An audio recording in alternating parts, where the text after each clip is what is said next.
반갑습니다. 5월 21일 금요일 큐티 스케치 시간입니다. 오늘 본문은 출애굽기 20장 1절로 17절까지의 말씀입니다. 오늘 본문은 이렇게 시작합니다. 하나님이 이 모든 말씀으로 말씀하여 이르시되 나는 너를 애굽 땅 종되었던 집에서 인도하여 낸 네 하나님 여호와니라. 오늘 본문은 시내산에서 하나님께서 모세에게 그리고 그의 백성들에게 십계명을 주시는, 율법을 주시는, 하나님의 두 돌판을 주시는 그 본문이 소개되는 내용입니다. 오늘 본문이 이렇게 시작을 했습니다. 하나님을 어떻게 소개했느냐? 너를 애굽 땅 종되었던 집에서 인도해낸 하나님이다. 다 알죠, 이스라엘 백성들도. 하나님의 큰 기적과 그 구원의 큰 능력으로 하나님의 홍해를 가르시면서 그리고 광야에서 물을 내시면서 반석에서 물을 내시면서 만나와 메추라기를 먹이면서 이 시내산까지 이르게 되었죠. 그러면서 십계명을 주고 계십니다.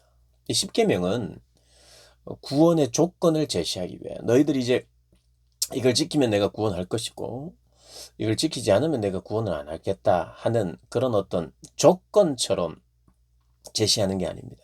그럴 것 같으면 애굽에서 그렇게 했어야죠. 애굽에서. 이제 너희들이 이곳을 탈출하기 위해서는 내가 준 계명을 지켜야 내가 구원을 하겠다. 이렇게 했어야죠. 그러나 하나님은 먼저 너희는 내 소유다. 이렇게 이야기. 넌 내 백성이다. 이렇게 이야기했어요. 어제, 그제 본문에 그렇게 어, 내용이 나오잖아요. 거룩한 백성이고 제사장이고 그리고 내 소유다. 보물이다. 이렇게 이야기합니다. 언제요? 십계명을 지키기 전에, 십계명을 주기도 전에. 그 십계명은 뭐냐? 너희는 내 소유니까, 넌 내 자녀니까, 내 보물이니까, 내 백성이니까. 백성에게 요구되는 삶의 열매. 그리고 하나님이 요구하시는 하나님의 말씀이 있는 거죠. 그러니까 내 자녀이기 때문에, 사랑하기 때문에 하나님의 말씀을 듣는 겁니다. 그래서 오늘 본문에 6절에 이렇게 나오는 거예요. 나를 사랑하고 내 계명을 지키는 자에게. 하나님이 우리를 사랑하셔서 구원하셨습니다. 그리고 그에 합당한 백성으로서의 삶을 제시합니다. 하나님이 사랑하셨어요. 그렇듯이 너희도 나를 사랑해라. 나를 사랑하는 것이 곧 나의 계명을 지키는 것이다. 그래서 이 계명을 주시면서 나를 사랑하는 자는 나의 말을 지키는 자다라고 이야기를 하는 것입니다.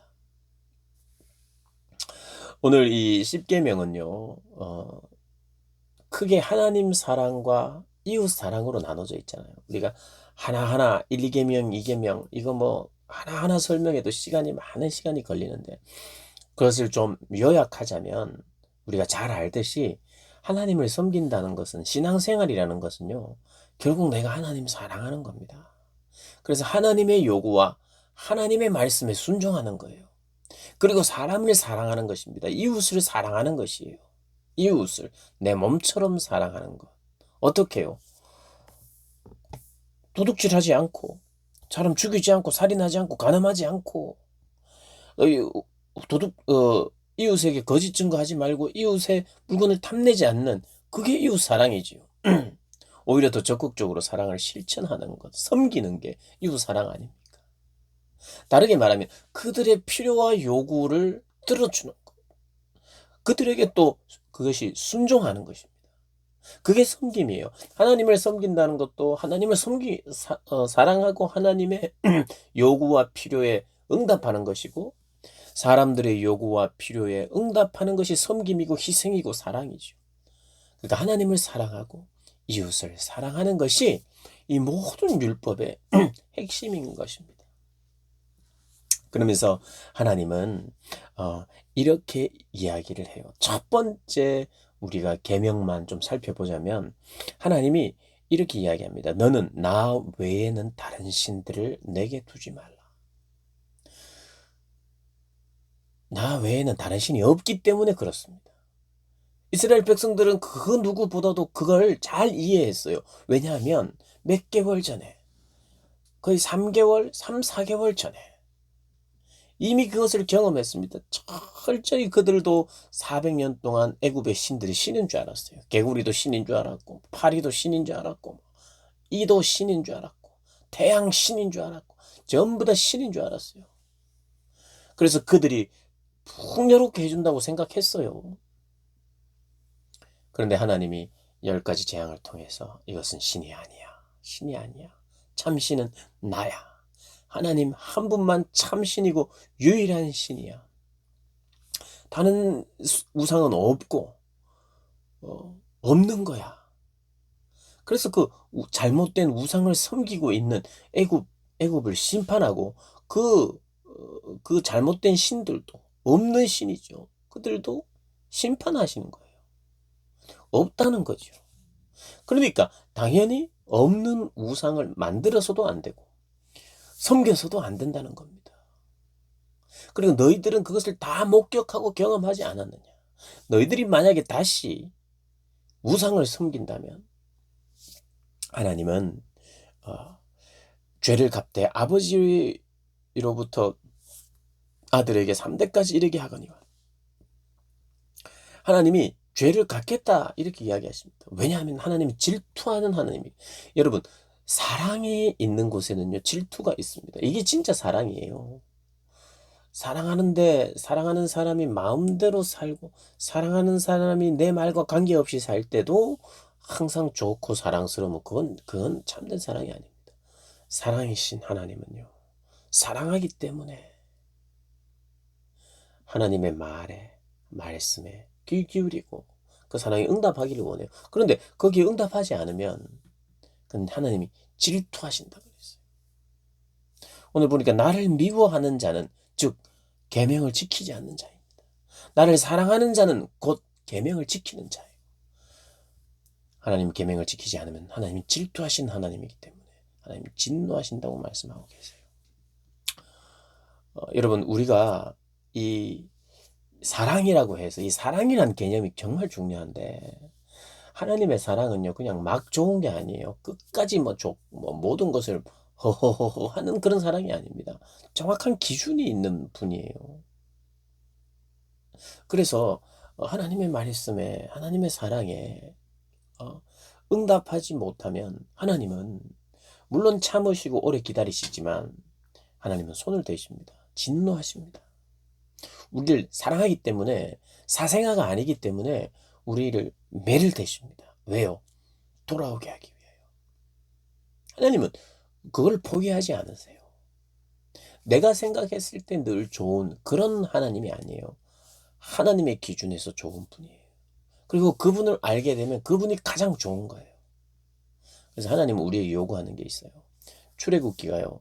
이 십계명도 사랑 때문에 주신 것이지만 이 십계명을 대할 때 하나님을 대할 때요. 이제까지 계속해서 우리가 앞으로도 마찬가지입니다만 하나님은 정말 두려운 분이에요. 하나님 정말 경외하는 겁니다. 하나님의 말씀을 두려워하고 하나님을 두려워하여 순종하는 것. 그러면서 사랑하면 그러면서 순종하는 것. 그러니까 이 사랑과 두려움이 이게 같이 있는 거예요. 내가 사랑하는데 하나님 나를 사랑하지 않을까 봐 두려워하고 이런 게 아니고요. 거룩한 사랑, 거룩한 두려움이 있는 사랑이에요. 그래서 이 십계명 안에는요. 조건이 아니라 구원의 조건이 아니라 하나님의 은혜로 구원받은 사람들, 그 성도가 맺어야 할 열매입니다. 그러니까 사랑의 결과로 나타난 것이에요. 그 사랑의 결과 속에서 하나님이 원하시는 것은 이웃을 사랑하라. 먼저는 하나님을 사랑하라라고 말씀하세요. 그 사랑입니다, 사랑. 근데 그 사랑임과 동시에 하나님을 말씀을 대할 때는, 하나님을 또 대면할 때는 우리는 항상 두려워, 경외함으로 그분의 말씀대로만 나가야 돼요. 엉뚱하게 하나님을 만날 때도요, 내 마음대로 만날 수 없어요. 뭐 아무 때나 가서 하나님 만나겠다 그러면 죽어요.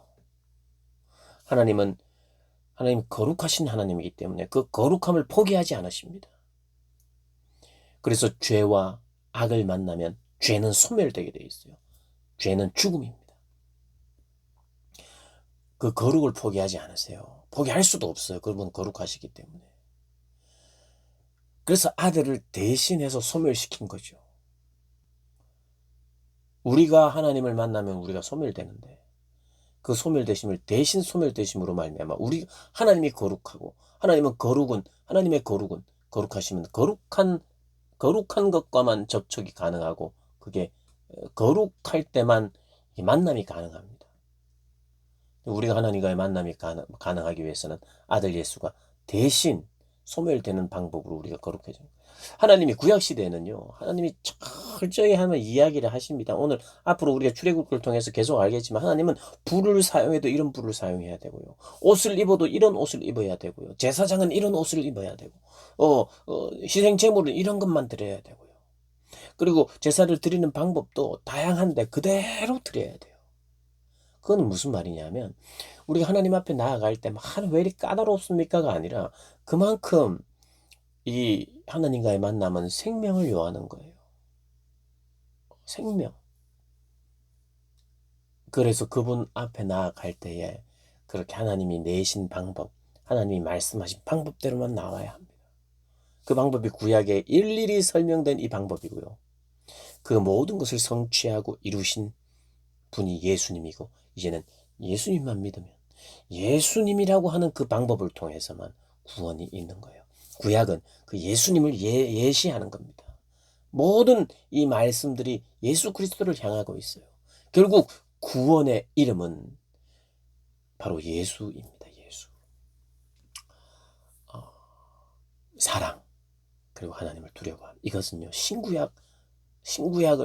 구약에는 하나님 정말 무섭기만 한 하나님이고 신약에는 단지 사랑만 있는 하나님이 그런 하나님이 아니에요. 동일하신 분입니다. 어제나 오늘이나 변함없으신 분이에요. 근데 그분의 사랑이 구약시대에는 어린 양과 그분이 말씀하시는 방법대로였고 그 구약에 말씀하실 때부터 이 다시 오실 예수님을 메시아를 생각하시면서 하나님은 이미 이 구약시대에도 계시하셨고 그리스도의 오심으로 말미암아 모든 것을 성취하시고 성취하신 예수님을 바랄 때에 믿을 때에 우리에게 참된 구원이 생기는 것입니다. 그래서 그분의 사랑과 그분을 두려워함을 함께 묵상해야 돼요. 그냥 단번에 쉽게 오는 개념은 아닙니다. 사랑이면 편하고 사랑이면 뭐 두려움 없고 이런 거라고 생각하는데 하나님을 사랑한다고 할 때는 하나님을 함께 두려워하게 돼 있어요. 제대로 사랑할 때. 그것을 하나님 혹시 이게 저는 깨닫지 저는 잘 모르겠어요. 왜 하나님을 두려워하는데 사랑하는데도 왜 하나님을 두려워해야 되는지. 그런 말씀을 계속해서 묵상하고 하나님 깨닫게 해달라고 구하십시오. 진짜 하나님에 대한 사랑은요. 두려움이 함께 있습니다.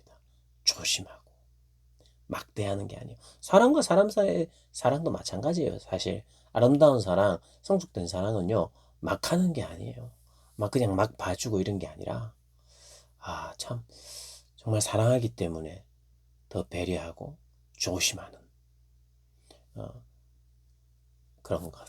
예, 여러분들이 더 묵상하고 하나님 더 깊이 만나고 알아가면서 하나님을 더 사랑하게 되고 동시에 하나님을 더 경외하게 되는 복된 여러분들 되시길 주님의 이름으로 축복합니다.